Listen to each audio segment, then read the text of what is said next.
आप कल पुरंजनोपाख्यान सुन रहे थे, बड़ा सुंदर प्रसंग है, ध्यान से सुनोगे तो आज उसका भावार्थ समझ में आएगा। कल चरित्र सुनाया था रूपक के, उसमें राजा प्राचीन बरही इन्हीं के प्रचेतागण पुत्र हैं।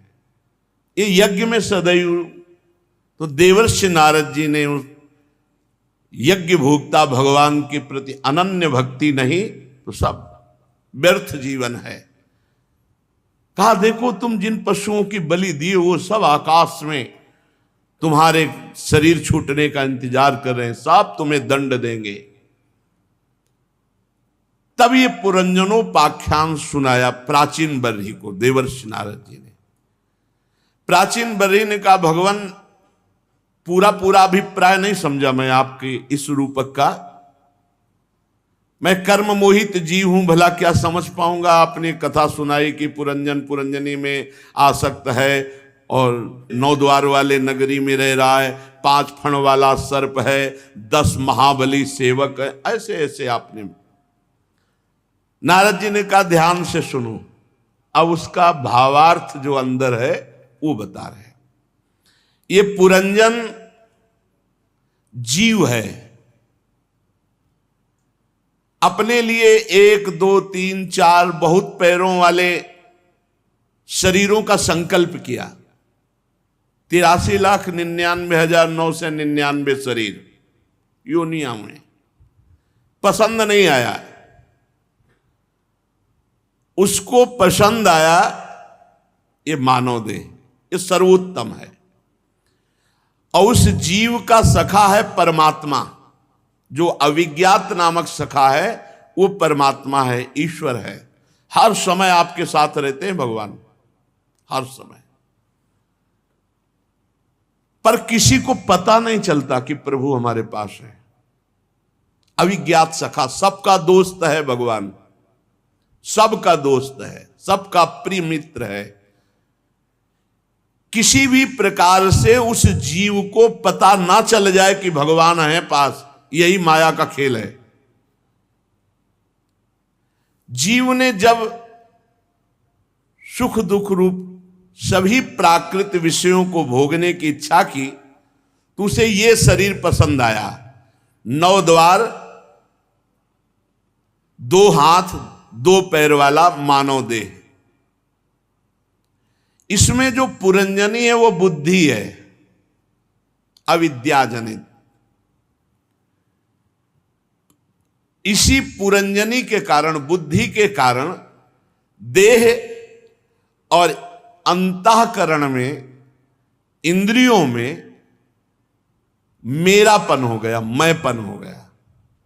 मैं देख रहा हूं, मैं सुन रहा हूं, मैंने ये भोगा, मैं ये भोगूंगा, जबकि नहीं है। ये बुद्धि में आसक्ति होने के कारण जीव की बुद्धि उसको दिखाती कि मैंने ये देखा, जबकि ये देखना ज्ञानेंद्रिय नेत्रेंद्रिय का विषय है, उसका नहीं है। अब वो बुद्धि में आसक्त होने के कारण शरीर का भोगी बन गया। जो 10 महान बलवान मित्र हैं पुरंजनी के, वो 10 इंद्रियां हैं, 5 ज्ञानेंद्रियां, 5 कर्मेंद्रियां। इनके द्वारा ज्ञान होता है भोगों का और भोग होता है। 5 ज्ञानेंद्रियों से शब्द स्पर्श रूप रस गंध का ज्ञान होता है और कर्मेंद्रियों से भोग होता है। और जो बताया गया था कि उनकी बहुत सी सहयोगी हैं, वो हैं इंद्रियों की भोगमयी वृत्तियां। और जो बताया गया था 5 फड़ वाला सर्प, तो प्राण अपान व्यान उदान समान, ये 5 प्राण ही इस शरीर की रक्षा करते हैं। बताया गया था कि 10 महाबलवानों में एक महाबलवान उन 10 को चलाता है। तो 10 हुई इंद्रियां, 5 ज्ञानेंद्रियां, 5 कर्मेंद्रियां, और उनको चलाने वाला महाबली योद्धा मन। ये मन सहित 10 इंद्रियां बुद्धि के अधीन रहती हैं और जीव पुरंजन पुरंजनी रूपी बुद्धि में आसक्त है। शब्द आदि, शब्द स्पर्श रूप रस गंध, ये 5 में भ्रमण करता रहता है। जीव इन्हीं में बुद्धि में अधीन होने के कारण बुद्धि मन को, 5 ज्ञानेंद्रियों को, 5 कर्मेंद्रियों को भोगों में ही लगाए रहती है। अगर बुद्धि ठीक हो जाए, बुद्धि पवित्र हो जाए, ज्ञानमयी हो जाए, तो अभी होश आ जाए जीव को कि मैं कहां भूला हुआ पूरा जीवन बर्बाद कर दिया। गोस्वामी तुलसीदास जी ने बड़ी सरलता से इस बात को बताया। जीव जब ते हरिते बिलगान्यो, तब ते देह गेह निज जान्यो, माया बस स्वरूप बिसरायो, तेहि भ्रम ते दारुण दुख पायो, पायो जो दारुण दुसह दुख, सुख लेस सपन्यो नहीं मिल्यो, भवशूल शोक अनेक जेहि, तेहि पंथ तू हठि हठि चल्यो, बहु जोनि जन्म जरा विपत्ति, मति मंद हरि जान्यो नहीं, श्री राम बिनु विश्राम मूढ़, विचारि लखि पायो कहीं। ये जीव जब से भगवान को भूला तो शरीर में आसक्त हो गया, और जब से शरीर में आसक्त हुआ तो माया ने इसे फंसा लिया। अब वो अपने सच्चिदानंद स्वरूप को भूल करके बस भोगों में, जिनमें दारुण दुख ही है, उनमें टूट पड़ा। अब उन भोगों को भोगने के कारण कठिन दंड इसे मिला, जन्म मरण रूपी असहनीय दुख। इस संसार में सुख का लेस भी नहीं है, लेस भी नहीं। दुख यो नया भगवान ने भी कहा है, दुखालयम अशाश्वतम कहा है, और हम इसमें इतने सुखी हैं कि मरने का नाम लेते ही भय आ जाता है, क्योंकि ये सब सुख छूट जाएगा। सुख तो स्वप्न में भी लेस नहीं, और जिस मार्ग में अनेक संसारी कष्ट शोक भरे पड़े हैं, भगवान को भूलकर जीव उसी में आसक्त होकर हठ पूर्वक बार बार भोग रहा है। इसका परिणाम हुआ अनेक योनियों में भटकना, विपत्ति सहना, संकट, भय, दंड, नरक। अरे मूर्ख, तू इतने दुख में भी श्री हरि की याद नहीं कह रहा, अपने अविज्ञात सखा मित्र श्री हरि को नहीं पुकारा। अरे मूढ़, विचार कर देख, भगवान को छोड़कर आज तक क्या किसी को कहीं भी शांति प्राप्त हुई है? गोस्वामी तुलसीदास जी कह रहे, आनंद सिंधु मध्य तव बासा, बिनु जाने कस मरसी पियासा,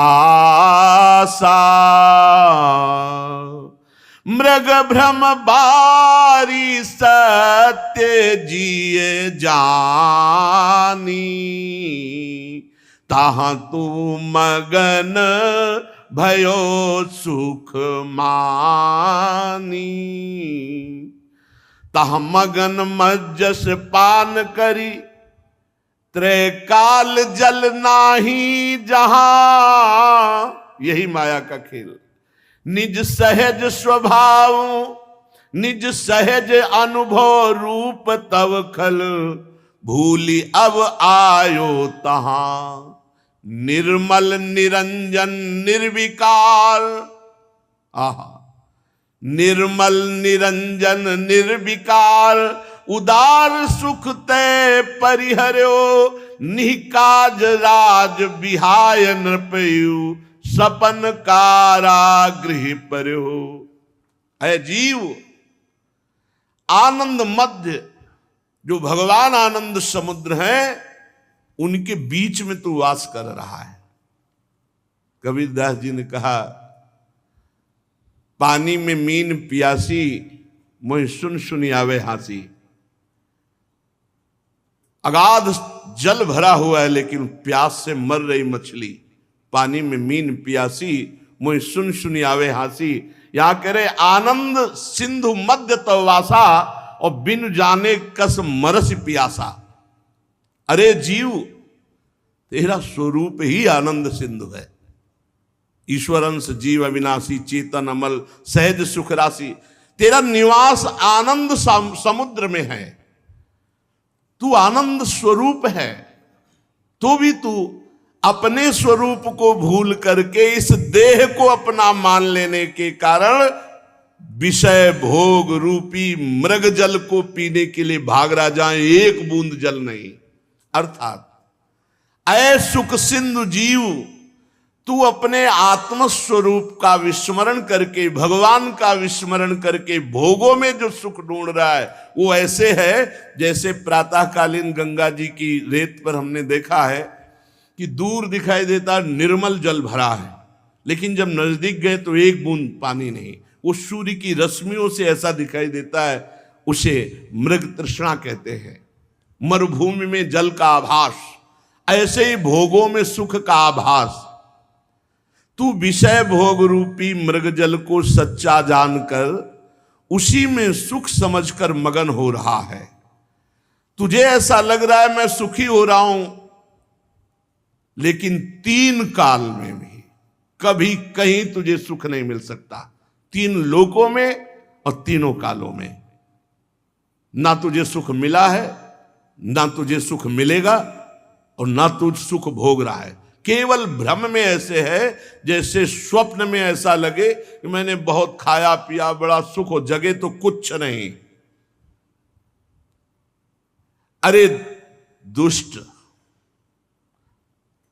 तू अभी अपना सुधार कर ले। तू जो अपने स्वरूप को भूलकर देह भाव में आकर पाप कर्म कर रहा है, तेरी बड़ी दुर्गति होगी।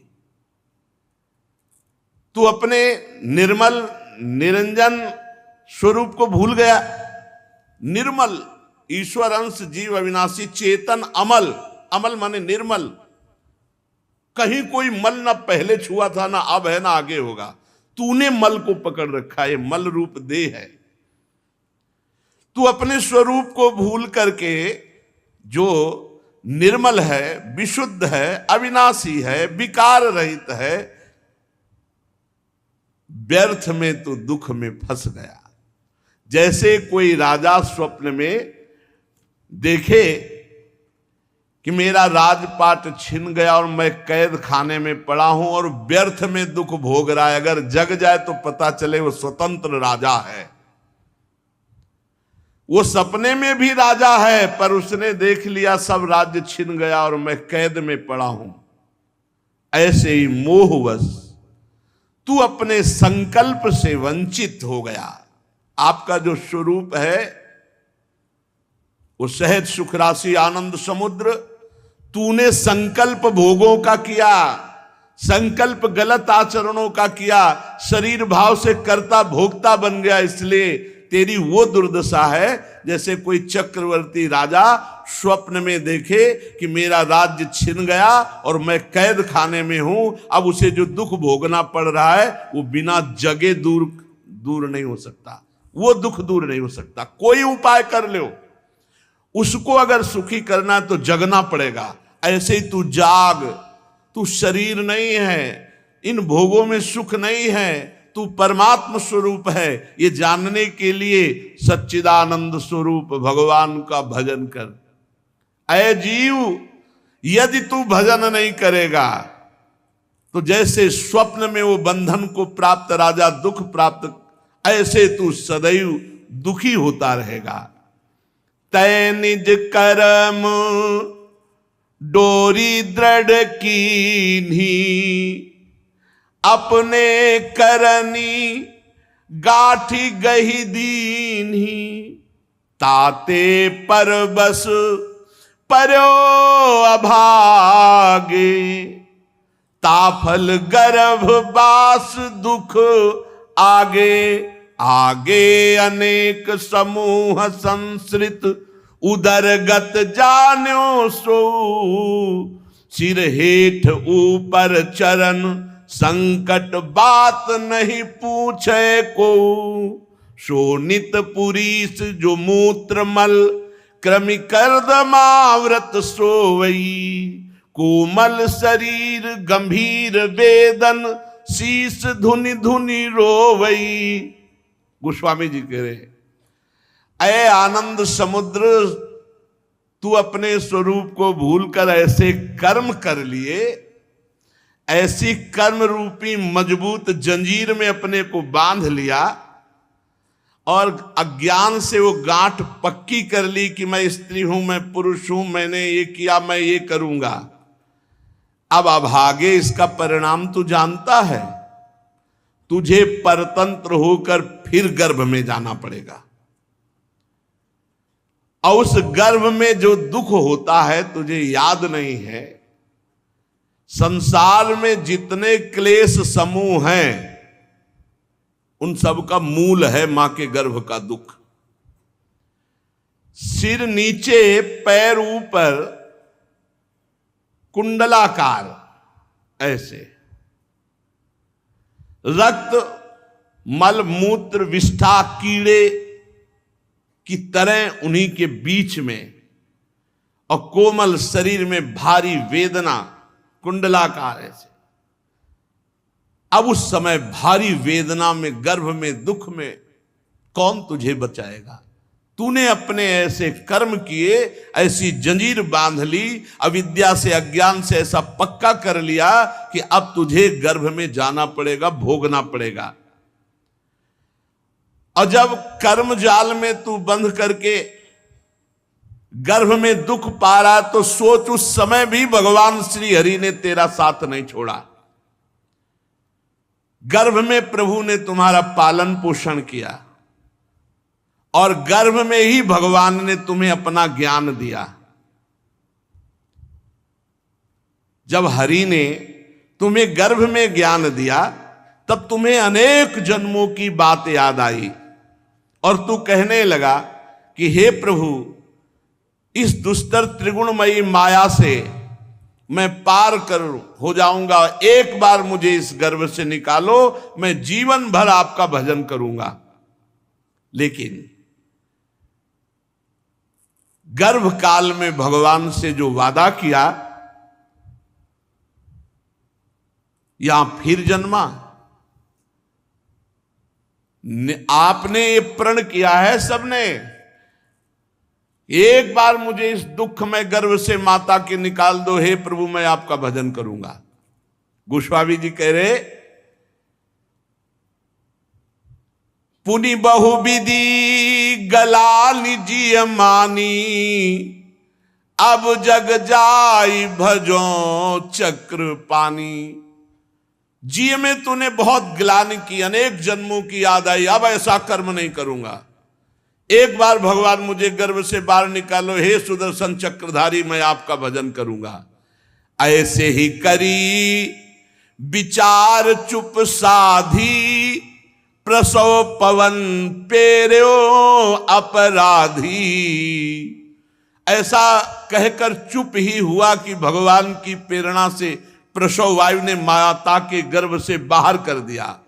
पेरो जो परम प्रचंड मारुत, कष्ट नाना तय सह्यो, सुज्ञान ध्यान विराग अनुभव, जातना पावक दह्यो।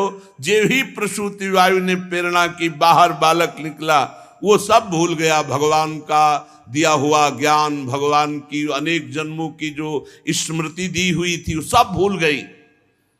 अति खेद व्याकुल अलप बल, छिन एक बोली न आवई, तब तीव्र कष्ट न जान को, सब लोग हर्षित गावई। गा रहे बजा रहे बालक हुआ, और ये नहीं जान रहे वो बालक जो ज्ञान ध्यान उसका था वो विस्मृत हो गया, इसलिए वो रो रहा है। कोई उसके रोने का अर्थ नहीं जानता। अब फिर वही दशा शुरू हुई। बाल दशा जेते दुख पाए, अति असीम नहीं जाहि गनाए। बाल्यावस्था आई, जब गर्भ से बाहर हुआ बाल्यावस्था, अब भयानक पीड़ाएं, भूख प्यास और कष्ट, वो बोल सकता नहीं, गणना नहीं इतना दुख बाल्यावस्था में। जो सैया पे पड़ा छोटा सा बालक, भूख रोग पीड़ा, मां तेरी इन सब कष्टों को यथार्थ नहीं जानती कि बच्चा क्यों रो रहा है। बार बार ऐसे उपाय जिससे और कष्ट की प्राप्ति हो। जैसे अजीर्ण के कारण पेट दुखने से बच्चा रो रहा है, पर माता समझती उसे भूख लगी और दूध पिला देती है। शिशु अवस्था, कुमार अवस्था, फिर आई किशोर अवस्था, कौन वर्णन करे। ऐसा दुष्ट स्वभाव बनता चला जाता है कि भगवान के भजन से मतलब नहीं। अब इसके बाद जब आई जवानी अवस्था, तो ये ऐसी भूत आवेश की अवस्था है कि इसमें होश नहीं रहता। अब युवती रूपी आसक्ति में फिर फंस गया। महान अज्ञान मद में मतवाला अहंकारी जवानी के नशे में धर्म मर्यादा का उल्लंघन करके गर्भवास का कष्ट, बचपन बाल्यावस्था का कष्ट सब भूल करके फिर ऐसे कर्म करने लगा जिससे फिर दुर्गति होगी। वो आया था ये वचन दे के भगवान को कि एक बार मानो देह में मुझे मां के गर्भ से बाहर करो, मैं निरंतर भजन करके अपने को मुक्त कर लूंगा। फिर वो ऐसे पाप कर्म जवानी में करता है कि संसार चक्र में उसे बार बार मां के गर्भ में, अन्य योनियों की मां के गर्भ में आना पड़ता है। जिस शरीर को गाड़ दिया जाएगा या जला दिया जाएगा या फेंक दिया जाएगा, उस शरीर में इतना अहंकार किया, स्त्री में आसक्त, पराये धन के लिए हिंसा, द्रोह, चोरी, न जाने क्या क्या पाप। अब जो लोग रोज मांस खाते हैं, सोचो कितने जीवों की हत्या उनके दिमाग में क्लेश पैदा करेगी आगे चलकर। तीनों को बराबर पाप मिलता है। जो सोचते हैं मैं मारता तो नहीं, केवल खरीद के लाता हूं, मारने वाले को, खरीद के लाने वाले को और खाने वाले को, पूरे परिवार को, तीनों को बराबर पाप का बराबर कर्ता प्रेरक अनुमोदन, तीनों को बराबर दंड मिलता है। अब वो भोगते भोगते अभी समझ ही नहीं पाया था कि बुढ़ापा आ गया। बुढ़ापा आने पर बहुत बुरी दशा, उठना बैठना चलना फिरना, विविध प्रकार के रोग, ये सब कष्टप्रद। इंद्रियों की शक्ति नष्ट हो गई। समझाते रहते ए भाई होश में रहो, भजन करो, चुपचाप शांत भजन करो, सब छोड़ दो, नाम जप करो, सब छोड़ दो। ये रुपया जब तक तुम इसका बल रखोगे तब तक तुम ना गुरु के अनन्य हो सकते हो, ना इष्ट के अनन्य हो सकते हो। मेरी बात पकड़ लो। सुनेरी मैंने निर्बल के बलराम, आखिरी बात, अपबल तपबल और बाहुबल, चौथो है बलदाम, सूर किशोर कृपाते सब बल, हारे को हरि नाम। सुनेरी मैंने निर्बल के बलराम। जब सब जगह से अपने कनेक्शन काट दोगे और एकमात्र श्री जी के, तो मुस्कुराओगे कि कृष्ण आए हैं, बुलावा है। कैंसर, कृष्ण आए हैं, बुलावा है उनका, अब तो जाला है। ओ जीवन भर इंतजार करते रहे, अब जाना, जय हो आपकी। होश उड़ जाता है, बड़े बड़ों का होश उड़ जाता है। क्यों?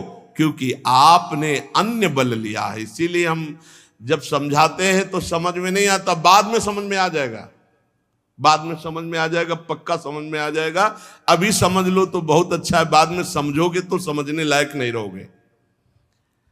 शरीर बुढ़ापे से जर्जर होने लगा, अब रोग आए, सूल, पीड़ा, इंद्रिय शक्ति नष्ट, भोगने की प्रबल इच्छा, बुढ़ापा, शरीर जर्जर, भोगने की प्रबल इच्छा, बहुत बहुत दुर्दशा। ऐसे थोड़ी है पूरा जीवन मनमानी किया तो आखिरी हिसाब ले। माया बहुत रौंदती है। इंद्रियों में भोग शक्ति नहीं, मन में प्रबल भोग इच्छा। घर में घर वाले ऐसा व्यवहार करते हैं जैसे बूढ़े बैल के साथ किसान व्यवहार करता है। बूढ़े बैल को जो जोतने लायक नहीं होता उसको अच्छे अच्छे पदार्थों की सानी नहीं खवाई जाती, सब जानवरों से बचा हुआ भूसा उसके आगे फेंका जाता है। ऐसे ही घर में बूढ़े का सम्मान कोई बहुत धर्मात्मा पुरुष अपने माता पिता करता होगा। गोस्वामी तुलसीदास जी महाराज बड़े महापुरुष है, वो कह रहे, देखत ही आई बिरुधाई, जोते सपन्यों नाही बुलाई, ताके गुण कछु कहे न जाई, सो अब प्रगट देखु तनु माही। वृद्धावस्था आई जो तूने सोचा भी नहीं था, ऐसी दुर्दशा हो गई। सो प्रगट तनु जर जर जरा बस, व्याधि सूल सतावई, शिर कंपो इंद्री शक्ति प्रतिहत बचन काहु न भावई। सिर कंप इंद्री शक्ति प्रतिहत बचन काहु न भावई। और गृहपाल हूते, गृहपाल कहते कुत्ते को, गृहपाल हूते अति निरादर, खान पान न पावई। ऐसी हूँ दशा न विराग तह, तृष्णा तरंग बढ़ावही। अब बुढ़ापे में श्वान जैसा उसका घर में व्यवहार। अब अज्ञान रूपी कर्म बंधन से बंधा हुआ, बुढ़ापे में बुद्धि तो काम कर नहीं रही, शरीर रोग से ग्रसित, भारी कष्ट।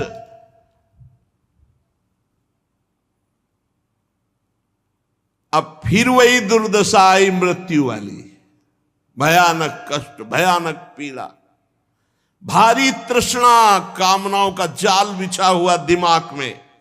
एक जन्म, ऐसे करोड़ों, असंख्यों, अनंतों जन्म तेरे व्यतीत हो गए। पिंडज, अंडज, स्वेदज, उद्भिद 84 लाख योनियों के चक्र में तो घूमता रहा। अरे अब तो अज्ञान छोड़ दे और भगवान श्री हरि का भजन कर ले। वे दुस्तर भव सागर के लिए जहाज रूप हैं। वो देवादिदेव भगवान श्री हरि अपने शरणागत को दुख में नहीं जाने देते। बड़े उदार, बड़े अपार करुणा वरुणालय, मायापति हैं, प्राणनाथ हैं, मुक्ति को प्रदान करने वाले हैं। भगवान की भक्ति परम सुख देने वाली, तीनों तापों का नाश करने वाली, शोक हरने वाली, भय हरने वाली। परंतु ये भक्ति बिना संत कृपा के नहीं मिलती। गोस्वामी जी कह रहे, रघुपति भगति सुलभ सुखकारी, श्रोत्रय ताप शोक भयहारी। बिन सत्संग भगति नहीं होई, ते तब मिले द्रवय जब सोई। जब द्रवय दीन दयालु राघो, साधु संगति पाइये। जेहि दरस परस समागमादिक, पाप राशि नसाइये। जिनके मिले दुख सुख समान, अमानतादिक गुण भय। मद मोह लोभ विषाद क्रोध सुबोध ते सहज गए। गोस्वामी जी कह रहे, भगवान की भक्ति परम सुख देने वाली, तीनों तापों का नाश करने वाली, पर बिना साधु संग के भक्ति का प्रादुर्भाव नहीं होता। और साधु का संग तभी मिलता है जब भगवान बहुत प्रसन्न होते हैं जिसके ऊपर। जब द्रवहि दीन दयालु राघो तो साधु संगति पाइए जेहि दरस, जिनके दर्शन से, जिनके स्पर्श से, जिनके संभाषण सुनने से पाप राशि नसाइए। पाप राशि राशि पाप नष्ट हो जाते हैं। और उन महापुरुषों के वचनों को जब हम सत्संग को अपने जीवन में उतारते हैं तो हमारे अंदर समबुद्धि आने लगती। मान अपमान में, सुख दुख में, लाभ हानि में समान भाव, और मान स्वीकार न करना, दूसरों को मान देना, ऐसे सद्गुण संतों के संग से आते हैं। और जब हम संतों की आज्ञा पर अपने जीवन को, तो बोले परमात्म तत्व का बोध हो जाता है। अहंकार, मोह, लोभ, शोक, क्रोध ये सब भाग जाते, सब नष्ट हो जाते हैं। ऐसे भगवत प्रेमी महात्मा जब कृपा करते हैं तो सेवत साधु द्वैत भय भागे, श्री रघुबीर चरण लय लागे, देह जनित विकार सब त्यागे, तब फिर निज स्वरूप अनुरागे। जब संतों का संग हुआ तो अज्ञान जनित, द्वैत जनित भय भाग गया। सर्वत्र अपने भगवान की भावना करने की प्रेरणा मिली। भगवान के चरणों में ध्यान लगने लगा। शरीर के सारे विकार नष्ट हो गए, काम, क्रोध, लोभ, मोह, मद, मत्सर। कब? जब संत समागम हुआ, सर्वत्र भगवत भाव, निरंतर भजन, तो सब विकार नष्ट हो गए। तब अपने स्वरूप में प्रेम हो गया। जे ही स्वरूप बोध हुआ तो उसकी विलक्षण दशा आ गई। संतोष, क्षमता, शांति, इंद्रियों का बस में हो जाना, मन का बस में हो जाना। अब उसको ये अनुभव नहीं हो रहा कि मैं मनुष्य हूं। देहधारी अपने को नहीं मानता, उसको बोध हो गया है। भक्त को जब जीवन मुक्त अवस्था आती तो दूसरा अनुभव होता है। क्या अनुभव होता है? वो देख रहा मुझसे बुलाया जा रहा है, देख रहा है कि यंत्रवत कठपुतली की तरह कराया जा रहा है। मैं नहीं करता हूं, ना मैं बोलता हूं, ना मैं भोगता हूं, ना मैं देखता हूं, ना मैं सुनता हूं। सुनते हुए, देखते हुए, भोगते हुए, करते हुए भी वो देख रहा है कि परमात्मा केवल कर रहा है। और ज्ञानी अपने स्वरूप में स्थित होकर त्रिगुणमयी माया के द्वारा हो रहा है, ऐसा देखता है। दोनों की स्थिति में थोड़ा सा विचार, वो परमात्मा स्वरूप में कि सब प्रभु कर रहे हैं, और वो ये देख रहा गुणानुगुण वर्तन्ते मनुष्या पार्थ सर्वसा। अब ऐसी स्थिति उस महान को प्राप्त हुई भजन के प्रभाव से कि तीनों लोकों को वो पावन कर सकता है। मम भक्ति युक्तो भुवनम पुनात्।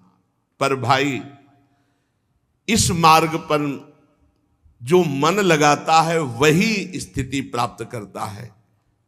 जो भगवान के मार्ग में चलता है तो जितने सिद्ध महापुरुष हैं उसकी सहायता करते हैं। ये पक्का समझ लेना। आप प्रयास कीजिए भगवत प्राप्ति के लिए, आपको आगे से आगे सहायता मिलती चली जाएगी। भगवत प्रेमी महात्मा जो सिद्ध अव्यक्त हैं वो आपके से मिलने लगेंगे और आपको उपाय बताने लगेंगे। जो संतों ने, शास्त्र ने मार्ग दिखाया है उसी पर चलने से तुझे सुख की प्राप्ति होगी। जो भोगों की आशा का त्याग कर देता है, नित्य निरंतर भजन में लगता है। बातें करने वालों के लिए तो करोड़ों बातें, ऐसे लोगों से बचना चाहिए। भजन की बात हो, श्री जी की बात हो तो ठीक है, नहीं तो मौन, ऐसे लोगों से बचना चाहिए। कुछ लोगों का स्वभाव होता है वो बाना पहने केवल इसी भेष को दुरुपयोग करते रहे। ये झगड़ा, वो झगड़ा, उनकी निंदा, वो राग द्वेष उनका। बिल्कुल ऐसे लोगों से ना मिले। विषयी पुरुष से मिलने से हमें उतनी हानि नहीं होगी जितने ऐसे लोगों के मिलने से। विषयी पुरुष है, विषय का प्रलोभन देगा, विवेक के द्वारा हट जाओ। लेकिन ये संत निंदा, वैष्णव निंदा, संप्रदाय निंदा, धर्म निंदा, आचार्य निंदा, ऐसे लोगों से बचे। वो बहुत अपने को उच्च कोटि के विद्वान मानते हैं, ऐसे लोगों से बचे। जो संतों ने मार्ग बताया है उसी मार्ग में चलने से विषय भोगों की आशा का त्याग होता है और परमात्मा प्राप्ति होती है। इसलिए जीव का परम लक्ष्य है, आप वादा करके भगवान से आए इसी जन्म में भगवत प्राप्ति का, पर पुरंजनी के चक्कर में, बुद्धि के चक्कर में फंस करके वो 5 विषयों के भोग में, शब्द स्पर्श रूप रस गंध, पूरी सृष्टि को 5 में रखा गया है। शब्द स्पर्श रूप रस गंध, इन्हीं में फंस गया जीव, पूरी सृष्टि के भोग इन्हीं, और इनको छोटा कर दिया तो 3 भागों में बांट दिया, कंचन कामिनी और कीर्ति, इन 3 में फंस गया। अब पुरंजनी तो कामिनी में फंस गया, पुरंजनी कामिनी नहीं, कोई कंचन में फंस गया, कोई कीर्ति में फंस गया। जो ये नगर है इसमें 2 नेत्र गोलक, 2 नासा छिद्र, 2 कर्ण छिद्र, मुख, लिंग और गुदा, ये 9 द्वार है। 10वां द्वार बंद है, ये जो ब्रह्मरंध्र है ये 10वां द्वार है। यहां से जो निकलता है वो जीवन मुक्त महापुरुष हो जाता है। 2 नेत्र गोलक, 2 नासा छिद्र, 1 मुख, ये पूर्व के द्वार हैं, दाहिने कान को दक्षिण का, बाएं कान को उत्तर का द्वार। गुदा और लिंग ये नीचे पश्चिम के द्वार है। इन्हीं में से जीव इंद्रियों के भोगों में बुद्धि और मन को लेकर के विचरण करता रहता है। इतना भयानक आकर्षण बुद्धि का है, छूटने का नाम ही नहीं ले रहा। लाख लाख बार प्रयास करो, तभी कहा गया है चाहे शिव बिरंच सम होई, गुरु बिनु भव निधि तरे न कोई। तभी कहा गया है नायमात्मा प्रवचने न लभ्या न मेधया न बहुना सुरते न। चाहे जितना प्रवचन सुन लो, चाहे जितना प्रवचन कर लो, चाहे जितने बड़े बुद्धिमान हो, बिना गुरु कृपा के ये बंधन नहीं करता। जब गुरुदेव पूर्ण परमात्मा स्वरूप मुस्कुरा देते हैं तब हृदय का ये बंधन नष्ट हो जाता है। पक्की अनुभव की बात कह रहा हूं। गुरुदेव की कृपा के बिना ये जीव बुद्धि में आसक्त होकर भोगों में विचरण करता रहता है। अंततोगत्वा फिर विनाश का अवसर उपस्थित होता है, पूरे नगर को नष्ट कर देता है काल, मृत्यु, जरावस्था। फिर हाय हाय करके उन्हीं भोगों का चिंतन करके नई योनियों को प्राप्त होता है। बड़े बड़े जो महापुरुष हुए हैं वो सावधान कर रहे हैं, ये बहुत दुर्लभ मानव देह है। और सच्ची मानिए, जब तक रोग नहीं हो रहा तब तक भजन कर लो। भर्तरी जी का एक वैराग्य शतक में श्लोक है, यावत स्वस्थमिदम कलेवरम यावच्च दूरे जरा। जब तक वृद्धावस्था दूरी है और शरीर स्वस्थ है तभी तक भजन कर लो, नहीं भजन में मन नहीं लगता। जिनका मन लग चुका है उनका तो भजन में लगता है, नहीं फिर भजन में मन नहीं लगता। और फिर साधन भी नहीं बनता, वो केवल बस बाहरी बातें हैं, बाहरी बातें हैं, आंतरिक चिंतन नहीं बनता। पूरा जीवन सम्मान में व्यतीत कर दिया, सम्मान के लिए व्यतीत कर दिया। अब सम्मान किस काम में आएगा? शरीर छूटने का समय आ रहा, ये बात किसी की समझ में नहीं आती। जो भगवत कृपा पात्रों से ये हमारे काम में नहीं आने वाली, न कीर्ति न कंचन और न कामिनी। अरे एक बार सावधान होकर अपने को मुक्त कर लो। बर्हिष्मन, ये तुम्हें सुनने में अच्छा लगता है, इस यज्ञ का फल ये, इस कर्म का फल ये, सब सुनने मात्र का है। परमार्थ बुद्धि जब तक धारण नहीं करोगे तब तक तुम इस माया से मुक्त नहीं हो सकते। ये कर्म आदि से, ये यज्ञ आदि से तुम जीवन मुक्त नहीं हो सकते। मलिन मति कर्मवादी, कर्म परक, कर्म कांड में फंस करके पूरा जीवन व्यतीत कर देते हैं। उनको बोध नहीं होता मैं कौन हूं, कर्ता भाव में ही लगे रहते हैं। इसलिए तुम आत्मस्वरूप भगवान जनार्दन की भक्ति करो। तुमने इतना यज्ञ किया, इतने बलि दी कि तुम्हें पता नहीं भगवान की भक्ति का रहस्य। ये किसी काम में यज्ञ आने वाले नहीं। यज्ञ क्या, स्वर्ग आदि भोगो फिर मृत्यु लोग, तो देवर्षि नारद जी करे किसी काम में आने वाली नहीं। एक अच्छा स्वप्न देखा स्वर्ग का, बस वो स्वप्न ही है। वास्तव में कर्म वही है जिससे भगवान की प्राप्ति की जाए, विद्या वही है जिससे भगवान में चित्त जोड़ा जाए। संपूर्ण देहधारी का एक ही कर्तव्य है, इसी जन्म में भगवत प्राप्ति करना। नारद जी कहते हैं पुरुष श्रेष्ठ, यहां तक जो हमने कहा वो तुम्हारे प्रश्न का उत्तर है। अब मैं एक भली भांति निश्चित किया हुआ गुप्त साधन बताता हूं। देखो, ध्यान से सुनो। एक बहुत सुंदर बगीचा है, उस बगीचे में अपनी हिरनियों के साथ एक हिरन हरी हरी घास चुनते हुए बड़ा मस्त हो रहा है। दूब के छोटे छोटे अंकुर चुनता है और आसपास हिरनियों को देखता है, उसे बहुत अच्छा लगता है। लेकिन महाराज, एक वृक्ष की आड़ में व्याध ने उन हिरन और हिरनियों पर पूरा निशाना लगा रखा है, और उस बेचारे को पता नहीं वो हिरनियों के बीच में मस्त होकर दूब चुन रहा है। महाराज, थोड़ा विचार करोगे उस हिरन की दशा पर, जो अपनी हिरनियों के साथ हरी हरी दूब चर रहा है, भौरे गुंजार कर रहे हैं, ऐसी सुंदर वाटिका है और निशाने पे व्याध लिए हुए है, अब बस बाण छूटने वाला है। महाराज ने कहा कि मैं समझ नहीं पाया कि आप क्या कहना चाहते हैं।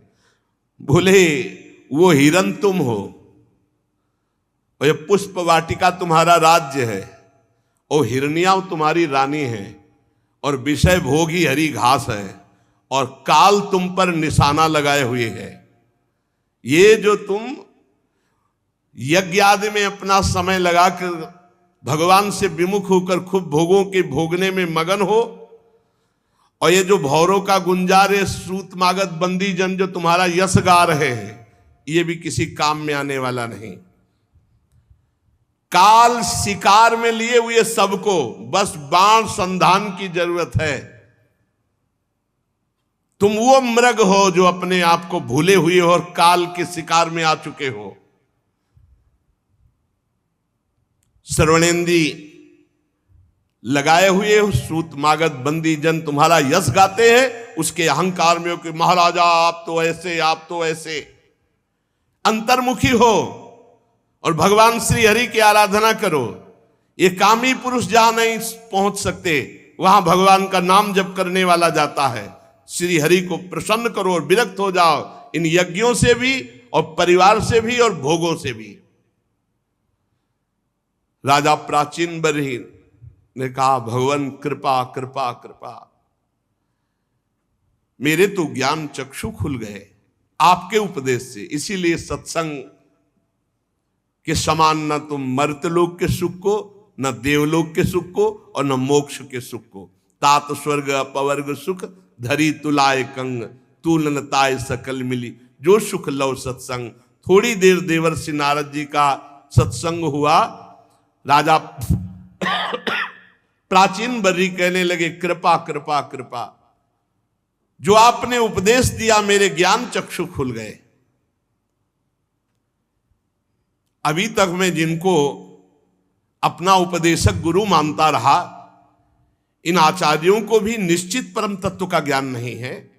ये मुझे कर्म में ही लगाए हुए थे। यदि इनको ये ज्ञान होता तो आज तक मुझे क्यों उपदेश नहीं दे देते। मुझे तो बड़ा संशय खड़ा हो गया था कि यही जीवन का परम लक्ष्य है, पर आज साधु समागम ने एक क्षण में सारे संशय काट दिए। ये वेदवादी जगह जगह ऐसे कर्मों की प्रशंसा करते हैं कि इस शरीर को छोड़कर स्वर्ग जाकर ऐसी अप्सरा, ऐसा विमान, ऐसा ऐसा, इसी में मन फंस जाता है। किंतु आप जैसे महापुरुषों का एक क्षण का संग समस्त कर्म जाल को काट देता है। नारद जी ने कहा, राजन स्थूल शरीर सूक्ष्म शरीर के अधीन है और स्थूल सूक्ष्म दोनों मिलकर कर्म करते हैं। स्थूल शरीर यहीं छूट जाता है और जीवात्मा को सूक्ष्म शरीर के साथ जाकर भोगना पड़ता है। मरने के बाद भी सूक्ष्म शरीर रहता है, परलोक में उसे दुख या सुख भोगना पड़ता है। इसलिए जीवित अवस्था में शरीर का अभिमान त्याग कर दो। यही खास समस्या है, शरीर खास समस्या है।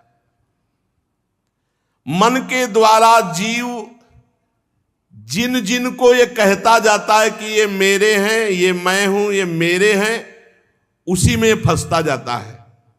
जबान से भी नहीं कहना, मन से भी नहीं सोचना ये मेरे हैं। यही बात तो समझानी है। गृहस्थी में नाथ सकल संपदा तुम्हारी, मैं सेवक समेत सुत नारी। सब कुछ आपका प्रभु, मैं सेवक हूं आपका। ये चमत्कार माया का है। अगर एक बार बोल दिया मैं आपके बिना जी नहीं सकता, तो आपकी हालत ऐसी हो जाएगी कि आप उसके बिना जी नहीं सकते, चाहे वो विषय हो, चाहे वो वस्तु हो, चाहे वो व्यक्ति हो, चाहे स्थान हो। बहुत चमत्कार है माया का, भूल से नहीं बोलना। अगर बोल दिया कि मैं आपके बिना जी नहीं सकता, तो स्थिति आपकी जागृत हो जाएगी, मैं आपके बिना जी नहीं सकता पक्का, मैं आपको बहुत प्यार करता हूं। झूठ से बोलते रहो और सच्ची में आपकी स्थिति हो जाएगी कि आप उससे हट नहीं सकते। बहुत जबान से भी नहीं, मन से भी नहीं। नारद जी कह रहे हैं, जीव मन के द्वारा जिन स्त्री पुत्र आदि को ये कहता है ये मेरे हैं, वो उसी में फंस जाता है। फिर उनके लिए किए हुए पाप पुण्य आदि कर्मों को वो ऊपर जाकर अकेला भोगता है, कोई साथ नहीं होता। फिर उसको कर्मों के भोग जो शेष बचते हैं उसे फिर जन्म लेना पड़ता है। ज्ञानेन्द्री, कर्मेंद्री और चित्त की दशा, ये बूढ़े अवस्था में अनुमान हो जाता है कि इसका जन्म किस योनि में होगा। विद्वान जो भगवत अनुरागी, भगवत मार्ग, वो देख के बता सकता है अगला जन्म इसका किस योनि का होगा। ज्ञानेन्द्री, कर्मेंद्री और चित्त की चेष्टा, ज्ञानेन्द्री कर्मेंद्री दो बाह्य चेष्टाओं से और चित्त की दशा से पता चल जाएगा जब वाणी से बोलेगा कि इसका जन्म किस योनि में होगा। देवर्षि नारद जी कह रहे ये अनुमान किया जा सकता है। चित्त की वृत्ति ही आगे के जन्म को, और अगर चित्त की वृत्ति ही गायब हो गई, भगवदाकार हो गई, तो खत्म हो गया जन्म। जैसे कहते हैं अब हमारा जन्म नहीं हो, तो उसको पता है क्योंकि वो देख रहा है, अंदर से आ जाता है। जैसे हम भोजन पाक की तरफ हुए तो अंदर से आता है ना, अब हमारा काम हो गया, अब हमें भोजन नहीं चाहिए। ऐसे ही अब कृत्य भयो में अंदर से आ जाता है, अब हमारा जन्म नहीं होगा।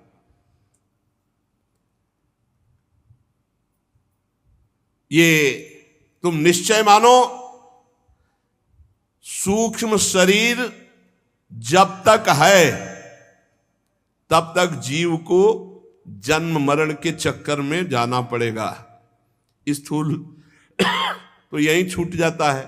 ये सूक्ष्म शरीर बदलना है। सूक्ष्म शरीर, मन बुद्धि चित्त अहंकार इंद्रिया, राधा राधा राधा राधा राधा, वो बदलेगा। मन राधा में, बुद्धि राधा में, चित्त राधा में, अहम राधा के चरणारविंद में समर्पित।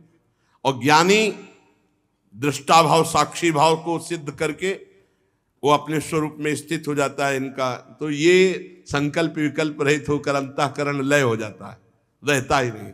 लिंग शरीर ही नष्ट हो जाता है, सूक्ष्म शरीर ही नष्ट हो जाता है, वो जीवन मोक्ष को प्राप्त हो जाता है। तुम्हारा कल्याण हो, तत्ववेत्ताओं की शरण लेने वाले को विदेह मुक्ति प्राप्त होती है। राजन, मन और इंद्रियों के द्वारा अनुभव में आने वाले पदार्थों को बार बार भोगने की इच्छा का त्याग कर दो, अभी भगवत तत्व का अनुभव हो जाएगा। यही इच्छा भगवत तत्व का अनुभव नहीं होने देती। जिस समय दृष्टि भगवदाकार हो जाती तो संपूर्ण संसार भगवान में दिखाई देने लगता है। राजन, ये गुणों का चक्र किसी को नहीं बख्शता, सबको अपने अधीन किए हुए है। इसलिए नाम जप करो, गुणों से बच जाओगे।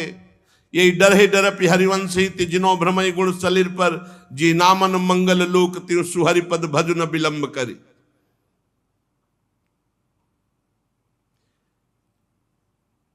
पंच तन्मात्राओं से बना हुआ 16 तत्वों के रूप में विकसित ये त्रिगुणमय लिंग शरीर,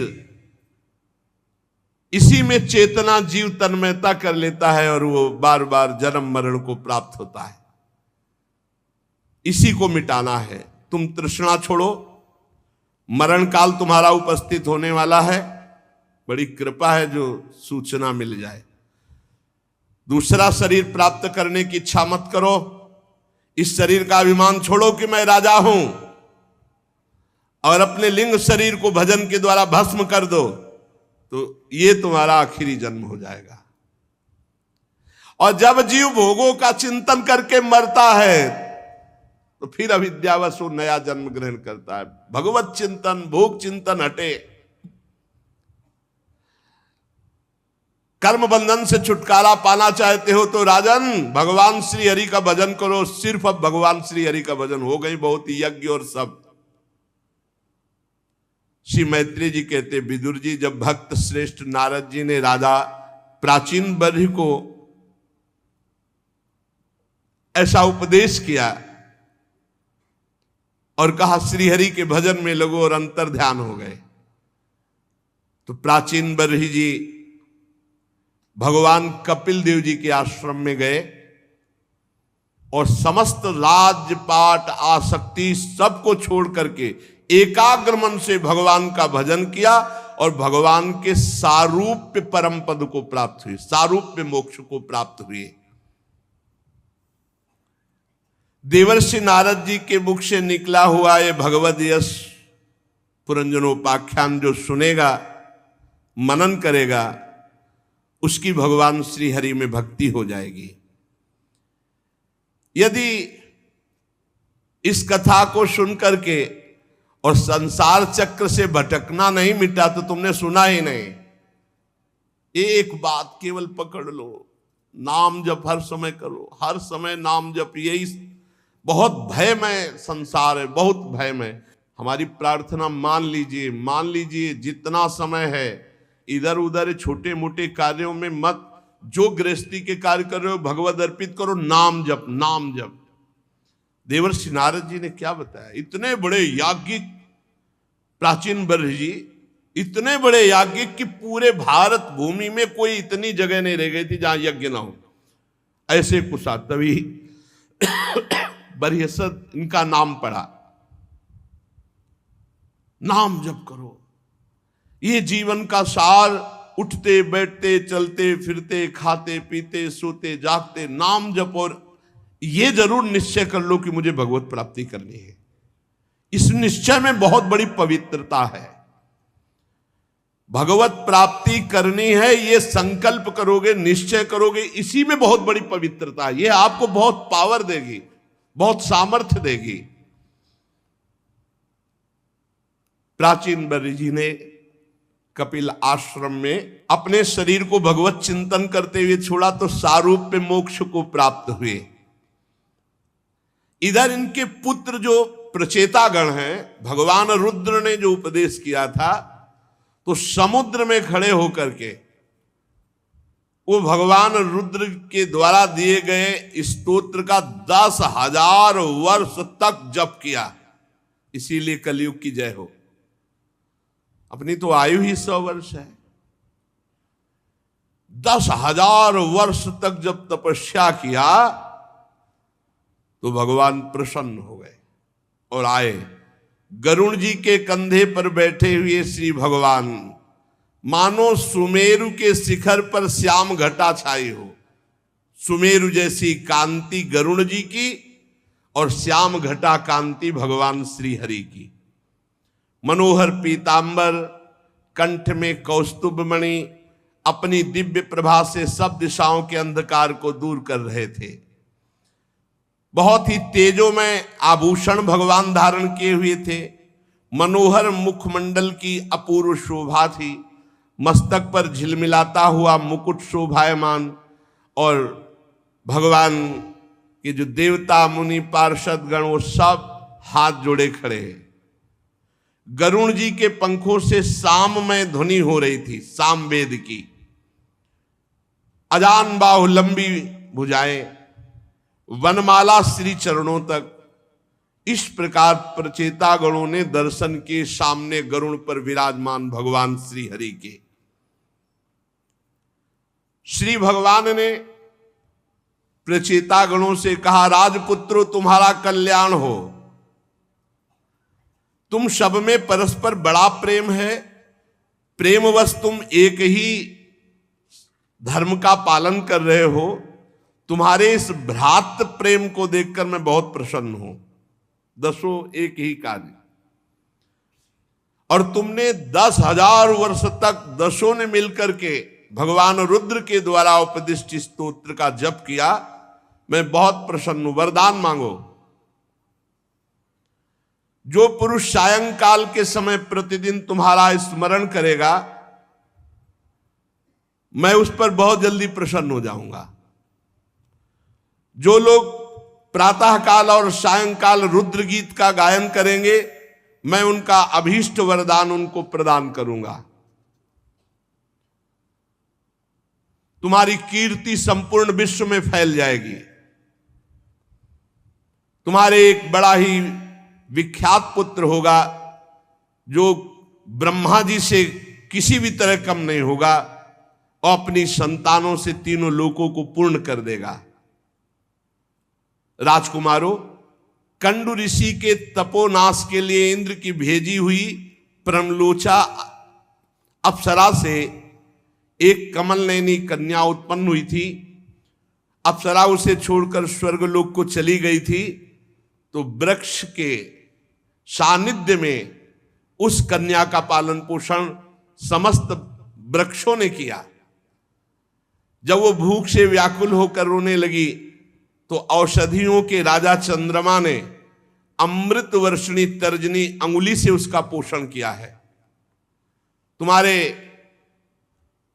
पिता मेरे को प्राप्त हो गए हैं, भगवान ने बताया, क्योंकि ये तो यहां 10,000 वर्ष से तपस्या कर रहे हैं, और प्राचीन बर्री जी नारद जी के उपदेश से भगवान को तुम्हें जो आज्ञा की थी संतान उत्पन्न करने की, अब तुम जाओ उस लड़की से ब्याह करो जो प्रमलोचा अप्सरा की कन्या, जिसे चंद्रमा ने अमृत पान करा के जीवित रखा और वृक्षों ने पालन पोषण किया।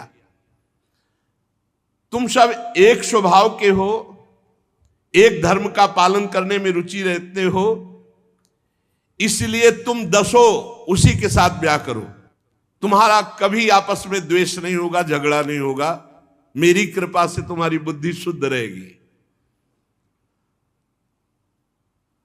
और तुम 10 लाख दिव्य वर्षों तक जवान और बलवान रहकर दिव्य भोगों को भोगोगे। यह है भगवान के भजन का प्रताप।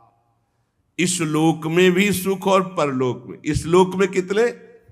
10 लाख दिव्य वर्ष तक जवान और बलवान रहकर दिव्य भोगों को भोगोगे, और अंत में अविचल भक्ति के प्रभाव से लोक परलोक की वासना का नाश होकर तुम मेरे परम धाम को आओगे। ये भजन का अंत में भगवान के धाम में निरंतर वास, और जीते जी 10 लाख दिव्य वर्ष तक जवान रहकर दिव्य भोगों को भोगना। जो लोग अपना जीवन मेरे को अर्पित कर देते हैं, जिनका सारा समय मेरी कथा वार्ता चिंतन नाम जप में जाता है, वो चाहे गृहस्थ हो चाहे विरक्त, उनको कोई भी बंधन बांध नहीं सकता, वो मेरे को प्राप्त होंगे। फिर ध्यान से सुन लो, जिन लोगों ने अपने जीवन को मेरे को अर्पित कर दिया है, जो नित्य प्रति मेरी कथा वार्ता में मेरे नाम जप में है, वो चाहे गृहस्थ हो चाहे विरक्त हो, उनको कोई बंधन नहीं बांध सकता, वो मेरे को प्राप्त होंगे। जो मेरे संतों से प्रेम करता है, उसे मेरी लीला कथा सुनने को मिलती ही है, और जो मेरी लीला कथा सुनता है उसे कभी शोक मोह नहीं होता, नया ज्ञान उत्पन्न हो, रोज नया भगवत प्राप्ति का उत्साह। भगवान के दर्शनों से प्रचेतागणों के हृदय का त्रिगुणात्मक मल नष्ट हो गया था। सतोगुण, रजोगुण, तमोगुण का प्रभाव खत्म, त्रिगुणातीत अवस्था। वो हाथ जोड़कर दसो श्री हरि से इस प्रकार बोले, नमो नमः क्लेश विनाशनाय निरूपितो दार गुणाभ्ययाय मनोवचो वेग पुरो जवाय सर्वाक्ष मार्गैर्गताध्वने नमः शुद्धाय शांताय नमः स्वनिष्ठया मनस्य पार्थम विलसद्वयाय नमो जगत स्थानलयोदयेषु गृहीत माया गुण विग्रहाय नमो विशुद्ध सत्वाय हरये हरिमेधसे वासुदेवाय कृष्णाय प्रभवे सर्वसात्वतां नमः कमलनाभाय नमः कमलमालिने नमः कमलपादाय नमस्ते कमलेक्षण नमः कमलकिंजल्क पिशंगामलवाससे सर्वभूत निवासाय नमो युंक्ष महिषाक्षिणे। प्रचितागण ने कहा, हे भगवान, जो आपकी शरण ले लेता है उसके सारे क्लेश आप दूर कर देते हो, हम आपको नमस्कार करते हैं। प्रभु, वेद शास्त्र आपके उदार गुण और नामों का निरूपण करते हैं। आपका वेग मन और वाणी के वेग से भी बढ़कर है। आपका स्वरूप सभी इंद्रियों की गति से परे है। हे हरि, हम आपको बार बार नमस्कार करते हैं। आप अपने स्वरूप में स्थित रहने के कारण नित्य शुद्ध और शांत हैं। मन रूप निमित्त के कारण हमें आपसे ये मिथ्या द्वैत भास रहा है। अगर ये मन रूप लय हो जाए तो द्वैत खत्म हो जाए। वास्तव में जगत की उत्पत्ति स्थिति लय के लिए आप माया के गुणों को स्वीकार करके ब्रह्मा विष्णु महादेव रूप धारण करते हैं। हम आपको नमस्कार करते हैं। आप विशुद्ध सत्व स्वरूप है, आपको नमस्कार करते हैं। आपका जिसको ज्ञान हो गया वो संसार बंधन से मुक्त हो गया। हे महाभागवतों के प्राण प्रिय वसुदेव नंदन भगवान श्री कृष्ण, मैं आपको नमस्कार करता हूं। आपकी नाभि से ब्रह्मांड रूप कमल प्रकट हुआ। आप कंठ में कमल कुसुमों की माला धारण करते हैं। आपके चरण कमल के समान कोमल हैं और आपके नयन भी अरविंदाक्ष। इसलिए हे कमल नयन, हम आपको नमस्कार करते हैं। आप कमल कुसुम के केसर के समान स्वच्छ पीतांबर धारण किए हुए समस्त भूतों के आश्रय स्थान, सबके साक्षी है। हे भगवान, हम आपको नमस्कार करते हैं। प्रभु, हम पर बड़ी कृपा हुई कि आप प्रकट हो गए। अमंगलहारी मंगल भवन प्रभु, दीनों पर दया करना समर्थ पुरुषों की ऐसी कृपामयी वृत्ति होती है। और जो दीन जन एक बार आपको पुकार कर कह दे कि प्रभु मैं आपका, तो आप स्वीकार कर लेते कि ये हमारा है और आप उसका सतत स्मरण करते हैं। एक बार जो प्रभु से कोई कह दे कि हे प्रभु मैं आपका, तो प्रभु ये स्वीकार कर लेते हैं कि ये हमारा है और प्रभु उसका सतत स्मरण करते हैं। इसी से जो आज चर्चा की, आश्रित जनों का चित्त शांत और आनंद में रहता है। फिर हम रुक गए। सुनो फिर वही बात। प्रभु, आपकी दीन जनों पर बड़ी कृपा है। आप समर्थ, आपको एक बार जो कह दे कि हे प्रभु मैं आपका, तो आप उसको ये स्वीकार कर लेते हैं कि ये हमारा है और इस प्रकार सतत उसका स्मरण करते हैं। इसीलिए आश्रित जन आनंदमय रहते हैं, उनका चित्त शांत रहता है, कोई चिंतन नहीं बनता कि हमारा कल्याण कैसे होगा, हमारा हो गया कल्याण, हम तो श्री जी के हैं। आप तो क्षुद्र से क्षुद्र प्राणियों के भी अंतःकरण में अंतर्यामी रूप से विराजमान है। फिर जो आपकी उपासना करते हैं आप उनसे दूर कदापि नहीं। प्रभु हमारे पास है, हर समय है, बस नाम जप करो, अनुभव में आने लगेंगे। हे जगदीश्वर, आप मोक्ष मार्ग दिखाने वाले और स्वयं पुरुषार्थ स्वरूप है, पुरुषार्थ स्वरूप है। भगवान ही परमार्थ का पुरुषार्थ बनकर के साधक से साधना कराते हैं। ये जब अनुभव हो जाएगा तो अहंकार नहीं रहेगा।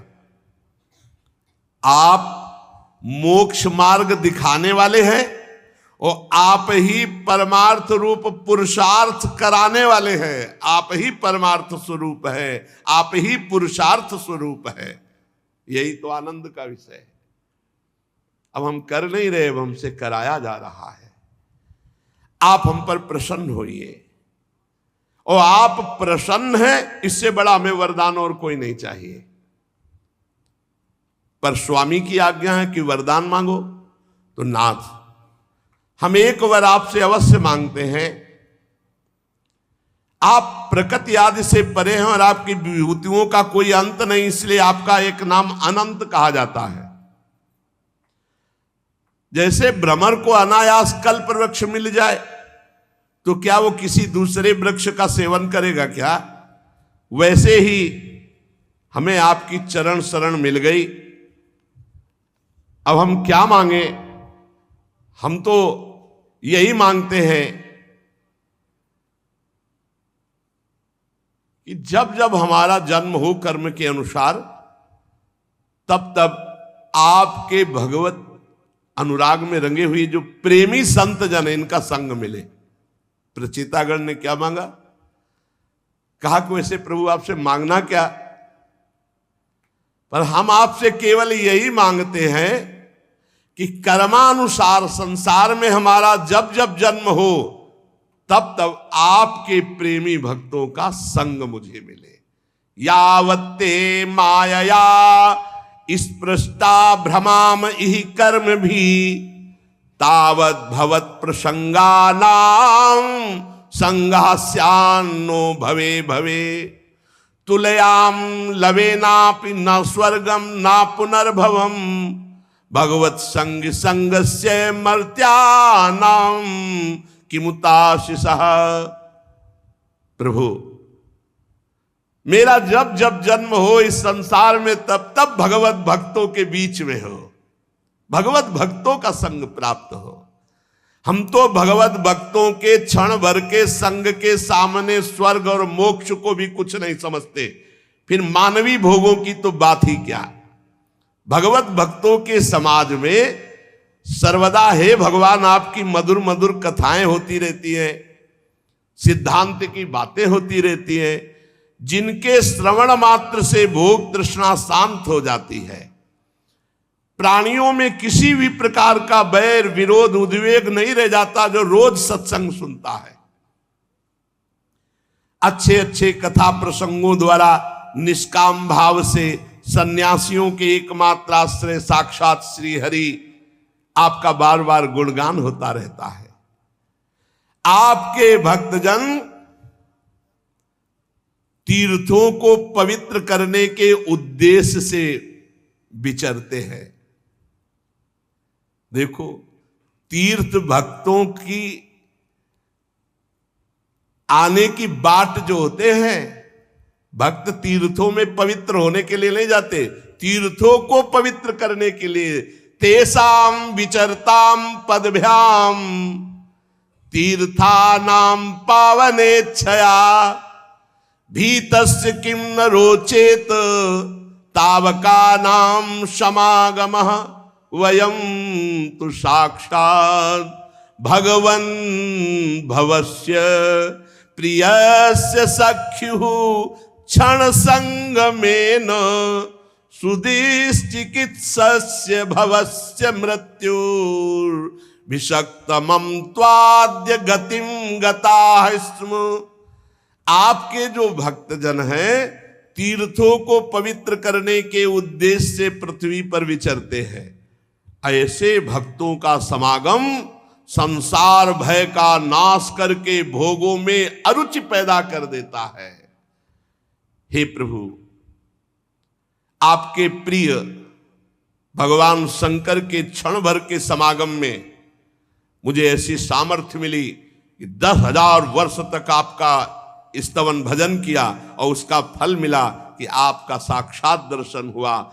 आज मैं जन्म मरण रूप दुस्साध्य रोग से मुक्त हो गया, क्योंकि आप मिल गए।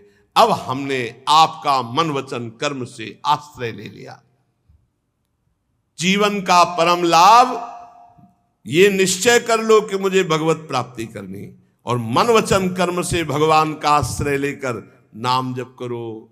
जो भगवान से ऐसे बोला कि मैं आपका, तो भगवान स्वीकार करके प्रतिपल उसका चिंतन करते हैं, उसका मंगल कर देते हैं। रोज कथा सुनने से नवीन नवीन बातें मिलती हैं, जिससे हमारा मन उत्साहित होकर भगवत मार्ग में लग जाता है। और यही अनेक जन्मों के पुण्यों का फल समझ लीजिए कि हमारा मन प्रभु में लगने लगे, हमारा जीवन भागवतिक हो जाए, हम अध्यात्म मार्ग के पथिक बने। शेष चर्चा आगे। श्री राधा वल्लभ लाल की जय।